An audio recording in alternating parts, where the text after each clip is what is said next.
episode 12 of the Calon Yarns podcast. My name is Lynn and I'm coming to you from Carbeth in Wales in the UK, and it is Saturday the 15th of November, I think. I should know, it's my birthday next week. Yes, Saturday the 15th of November, and yes, it's quite a sunny day today actually, although it has been really miserable and rainy for the last few days. And my voice is a little bit croaky today. Hopefully I'm not coming down with a cold or anything. So I think I'm all right. Anyway, this is a knitting and crochet and fibre-based fortnightly podcast, and you can find me as Calon Yarns on all the social media things like Ravelry and Instagram and Facebook, things like that. So if you need to find out more or you want to drop me a message, then do it across one of those platforms and I will be very happy to hear from you. If you are a new viewer, thank you so much for dropping in. I hope you like what you see. I hope you will click the like button, subscribe, things like that. And if you are a returning viewer, hey, how have you been? Thank you so much for coming back. It is lovely to see you. And to everybody, I really appreciate you giving me some of your time today. So I hope you have a cup of tea or coffee, you have your knitting bag or your crochet bag, or you are spinning away. That is something I learned to do last week, so I will talk about that a little bit later. Yeah, so thanks for coming along. We follow the usual format of finished objects. Oh yes, those of you that know. I've got two finished objects this week. Look at me. Who is this person? We have some works in progress and some new cast-ons. Yarn acquisitions? No, not yarn acquisitions, but acquisitions, yes. Again, linked to the spinning that I have done this week. Very exciting, but we'll come to all that later. And then at the end, we do some general chatter. I'll fill you in on what I've been up to and what I've got planned for the next couple of weeks, because we are heading into the month of December. Yes, I bet you are all busy with your Christmas knits, or you've been very sensible and gone, no, I'm not doing it, or you have been even more sensible and done it already, like done it over the summer when you've got loads of time. That's the most sensible thing to do. But who does that, hey? Not really, I don't think. Although if you do, you can be smug and you can tell me what you have done, what you've completed for your Christmas knits this year. So let us crack on. Yes, the first finished object is the Bath Cardigan by Davies. Now this is, it didn't take me that long, I think. It took me about a month to do. First time I've worn it today really, basically because I've been wearing a raincoat the last few days. But it is certainly taking a turn for the cold in Wales at the moment. So yes, this is my Bath Cardigan. I over-dyed it. It was some alpaca that I had in a dark grey colour, or that I bought in a dark grey colour specifically to over-dye. I knew I wanted like a raspberry cherry sort of colour. So yes, there is a vlog I think on my YouTube channel to show you how I did that. It's very simple with a few bits and bobs. You can kind of create some lovely colours. So let me show you this. I am very pleased. It's a nice little cropped cardie. I haven't put any buttons on it yet, and I don't know that I will actually. It has buttonholes. I did do them, I promise. Can't remember which side they are now. Yeah, they are this side. See, I did do them. But I think I quite like it without the buttons, and I don't think I would button up my cardigan anyway. I wear lots of scarves and things, so I tend not to button up a cardie, and if I'm wearing a cardie it's because I want a little bit extra air. If I want to be cosy, I would put a jumper on. Like you need to know all that information. Anyway, so I don't know. I see if I'm going to go buttonless and see what happens. I did it in alpaca, and I know alpaca is going to stretch, and as you can see the collar's supposed to sort of stand up like this a little bit, but because the alpaca is so drapey, it kind of falls down. But I also like that, and I have thought about maybe pinning it out like that, giving it a little bit of a rise. Either way, doesn't matter, it's nice and cozy, so I'm very pleased. I think it's my first cardigan actually that I've knitted in a long time, certainly for me. Probably knitted cardies for the kids, but yes. So it was done on a 6mm needle. I think the pattern says 6.5, but I did a 6mm needle. I'm hoping to get some time to update all my Ravelry notes and things this weekend. So if you are desperate to know what needle size I did it on, you will find the information there, I hope. Yeah, so I did it on a 6, which means that it's a really quick knit. It was very, very lovely. I really like the pattern. I love all this sort of the shoulder shaping, the increase, or increase, yeah, the increases and decreases along here. And then it matches up at the back around there. So that's a nice little feature. Really clear pattern, as Kate Davies's patterns always are. So yeah, very happy with a finished object. Haven't had one for a few weeks now, but have had one. Oh, and the collar, you kind of knit a really long collar and then you fold it over and you pick up the purl bumps here and do a 3-needle bind off.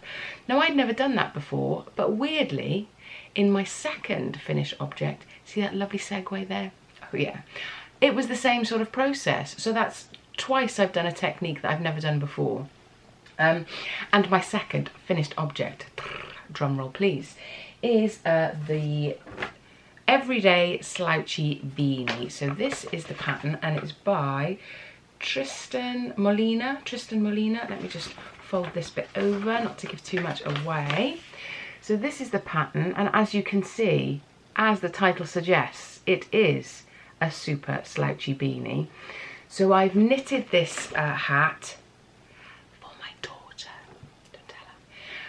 I don't think she watches this. I doubt it. I haven't put it on Instagram because I think she stalks me, but I don't think she watches the episode. By the time I've announced my name, she's cringed so much she's off. So yes, super slouchy beanie for my daughter for Christmas. Christmas knit as well. And I did it out of, now this is a, something I bought at EYF this year? Last year? Seems like ages ago. No, I think it was this year. My goodness. So this is a Fru Valborg. This is a high twist merino nylon mix. I've forgotten the shade colour now, but I'll put it in my notes. So that is lovely, some really dark greys and bright greens. But I thought for it to be a hat on its own, it might be a little bit too random. It's quite pooly in places. So I combined it with some mohair that I bought at Wonderwool this year. Now this was this year. This is Jilly Beans. It was just a green. That's all the colour shade was. So I've combined those two together, which look quite random, but you can slightly pick up on the green that's in the Fru Valborg. And this is how it's come out. It's like magic, honestly. Look at this. That's the colour and texture that it's come out as. Isn't that glorious? So it's really lightened the blacks and the greys and given it a lovely halo. Ooh, I do like it. See that lovely halo of the mohair and makes it super cosy. But as I said, the foldy over thing happened here as well. So you do a really, really long rib here. Well, not a rib, just stocking stitch on a 2.25mm needle, the pattern suggests.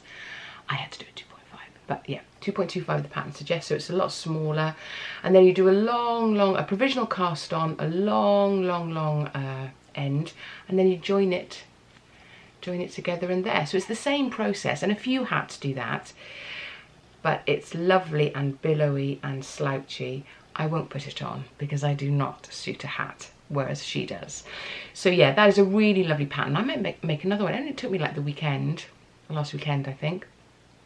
So I might make another one of those, but I love that halo. That's really lovely. And can you see that I'm glad I did add the mohair, because otherwise this little area here would have been very dark, because it does pool slightly, which I like. I like the effect, but I think it would have been really dark if it had just been the merino nylon mix, the Fru Valborg, but with the Jilly Bean stuff involved.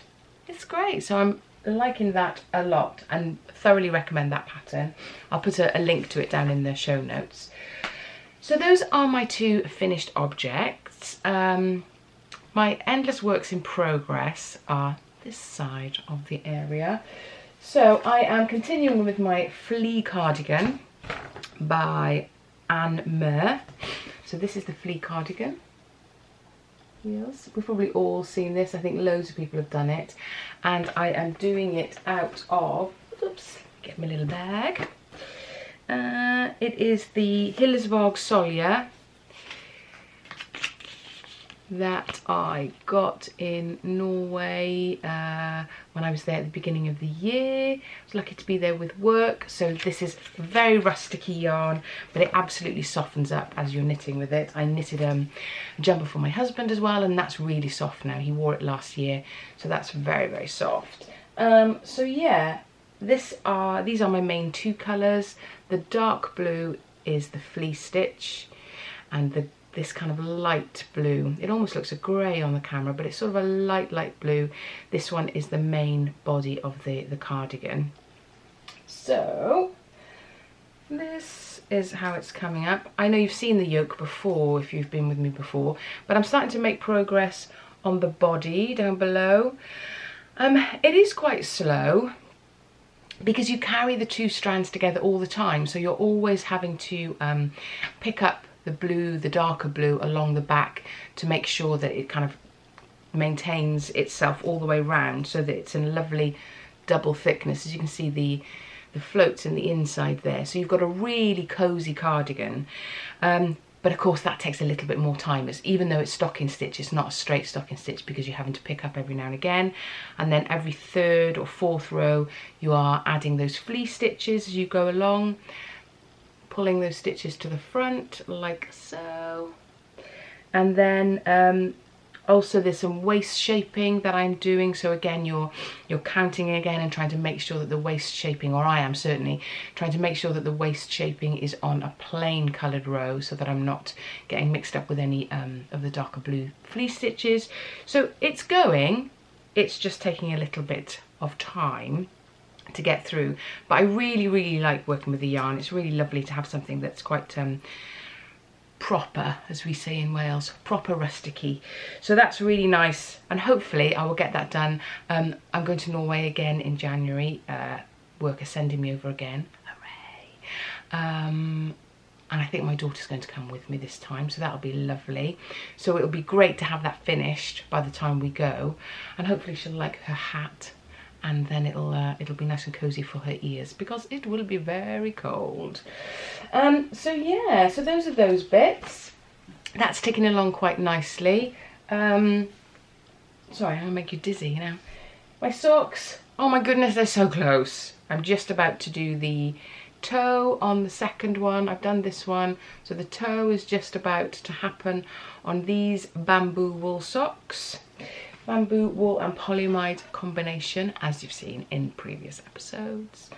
And then what else have I think that's all I've got on the needles, other than a new cast on. Dun dun dun.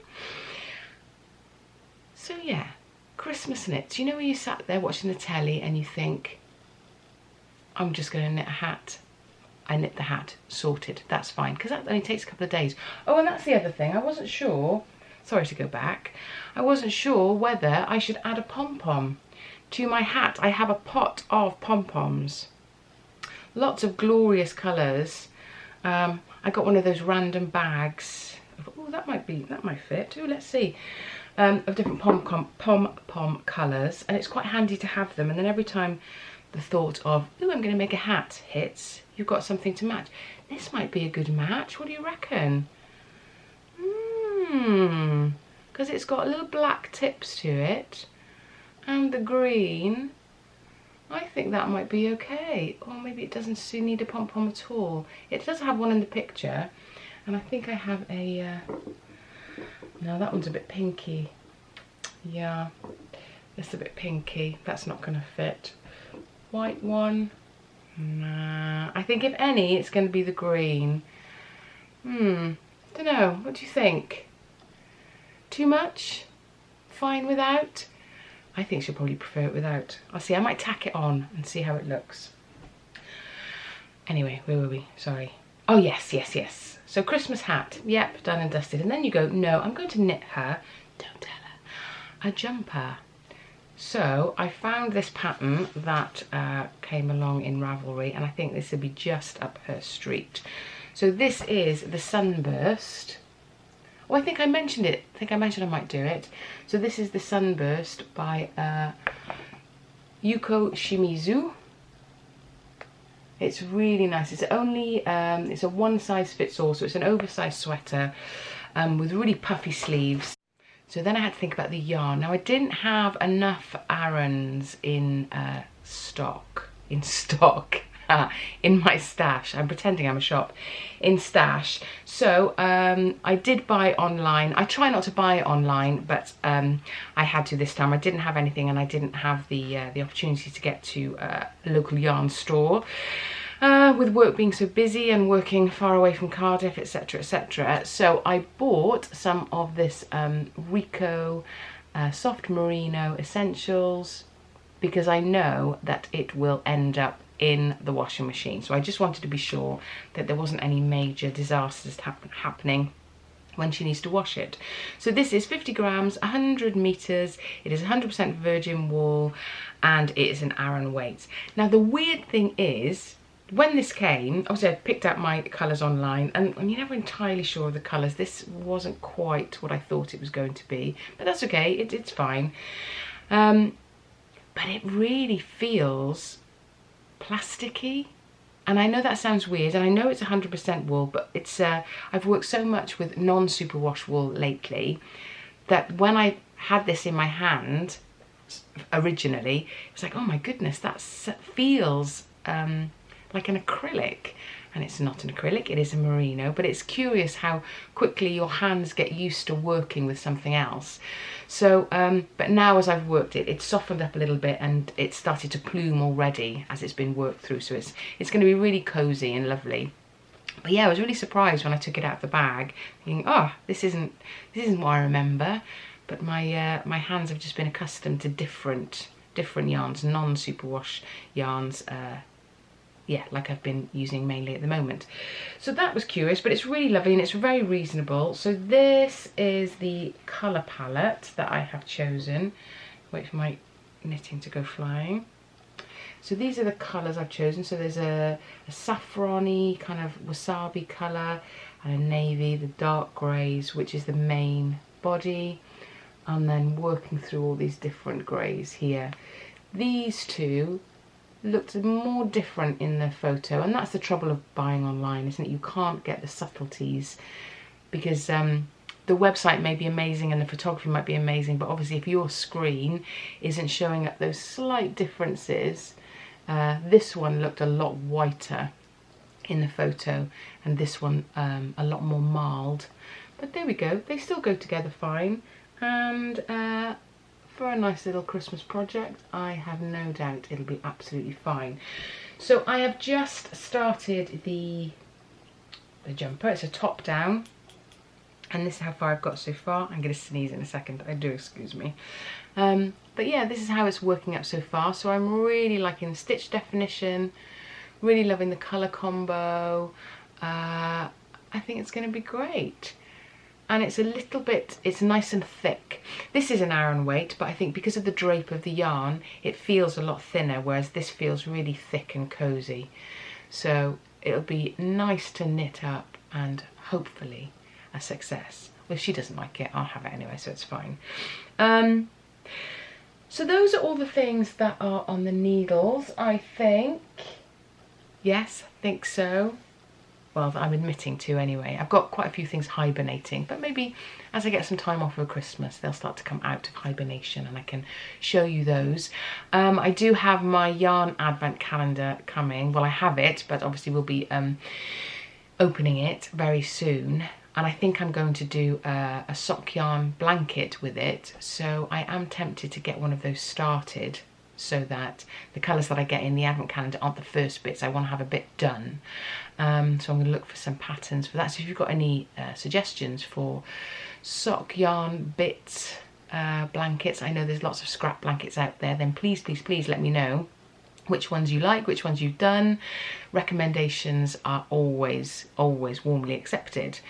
And then The other thing that I've been up to on my YouTube channel, you should see vlog number 5, which is the spinning and weaving workshop that I went to this week at the Fibre Hut in Evesham. And I had a lovely, lovely day. Please, if you're interested in spinning and weaving at all, have a little look at that. It's a great place if you're in the UK, and we had a great day, myself and Carol. I'll put in here actually, I bought a spinning wheel out of much discussion and much debate and loads and loads of help from Gay and Dave at Fibre Hut. This isn't sponsored, this is a genuine review. I bought my spinning wheel, which I will show you now. So this is my Ashford Kiwi 3 spinning wheel that I bought from the Fibre Hut, and as you can see, the treadle, it's a double treadle, and they fold up really nicely, so it is very easy and compact, easy to store. This is what I've done so far. As you can see, it's a little bit random, but we're getting there, slowly but surely. But it's a really easy wheel to use, and if I can just show you, there are just some little screws on the side here. I can undo them. So you just undo the sides like so. I'll do the other side. And then the treadle just drops down and you just reattach that. Click that on.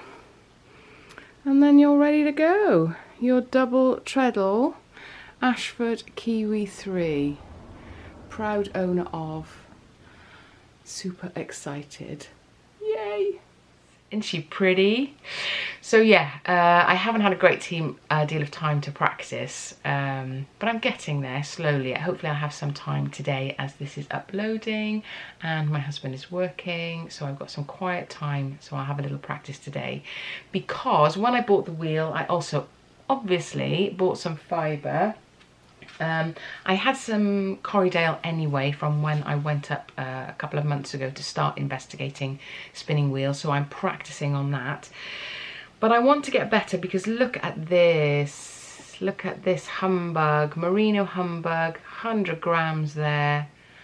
Aren't they glorious colours? So that's really nice and wispy. So obviously I need to be good enough to make this look lovely. And then the other thing, I bought 200 grams, like, you know, I'm going to spin enough stuff to make a nice shawl or something. That's my plan, that I'm going to be good enough. But look at this. Oh. Warm blues, wavy. This is right up my street. Those kind of aqua colours, white colours, dark blues. So I need to practice loads and loads and loads to be able to do that justice. Isn't it lush? Yes, I have to do this justice. Oh, now I've got a fibre up my nose. This is a merino and alpaca mix with the alpaca again. Oh look, I gave myself a beard. That was foolish. Yeah, a merino alpaca mix, and it's called Whisper Duck Egg. Yeah, duck egg. I don't know if you're supposed to whisper it or whether. Anyway, whatever. So yes, I need to get practicing on my wheel to do that beautiful, beautiful fibre justice. It's so soft. Wish we had squoosher vision, whatever. Anyway, and then, so we did that in the morning. I learned how to spin in the morning, and then in the afternoon we learnt how to weave on a fixed heddle loom. I think that's what it was called. I can't remember. Have a look at the vlog and you will see. And so I made this. Oh, look. Oh, no, that's the wrong side. Hang on. Take 2. So I made this. It was so relaxing. Oh, my goodness. So this is some of the stuff that I weaved in the morning. And this was some of the stuff that Gay gave us to work with. So the old warp and weft. If you remember that from your school days. I certainly do. Industrial Revolution. Do you remember? So that was very, very much fun. And you can see how also that would become incredibly addictive. A great way to use up your stash, don't you think? Oh my goodness. And she also had some cottons there, yarns specifically for weaving, and she'd made some amazing tea towels. What a gift that would be, a handmade tea towel, what? So yeah, I'm very proud of my little piece of something. I'm gonna have to snip off the ends, tie knots on the end of this side, I've realised I haven't done yet, and place a fruit bowl on it or something glorious to show off my bestest weaving. So I really enjoyed that, and one day when I got more time, when I've retired maybe, that is definitely something I would look into. I really enjoyed working on the loom. It was fun. Yes, and so I think that is about it for the fibre stuff. What else has been happening? So obviously we did the spinning workshop, that was last week, and then the weekend before that I went up to see my daughter in Winchester, went on a visit to her. So it was really lovely to see her and spend some time with her. I haven't seen her since she kind of went to uni, really, as in the summer. She's in her second year, so it was great to have some time with her. Although we went out, any of you with children of a certain age, we went out for a couple of drinks at a normal time, you know, around 7:30 we had some food, and then we had a couple of drinks. We dropped her back to her student flat at it was about 11, maybe 11:30, maybe at the latest, and all her mates were on their way out. So they go out at 10:30, 11. I mean, what? That's just, it's too late. What are they doing? Goodness me. If you were in the UK and when I was that age, well, the pubs would shut it. You'd have last orders at 10 to 11. Goodness me. So yeah, I was like, my goodness. What time do they rock back then? Oh, about 4, 5 o'clock. Where would you go? I don't know. What do you do between getting home from uni at like 5, 6 o'clock? What happens to all those hours? Is that how long it takes to get ready? Oh, so many questions. So many questions. So yes, we were tucked up nicely in bed at about 11:30, 12 o'clock.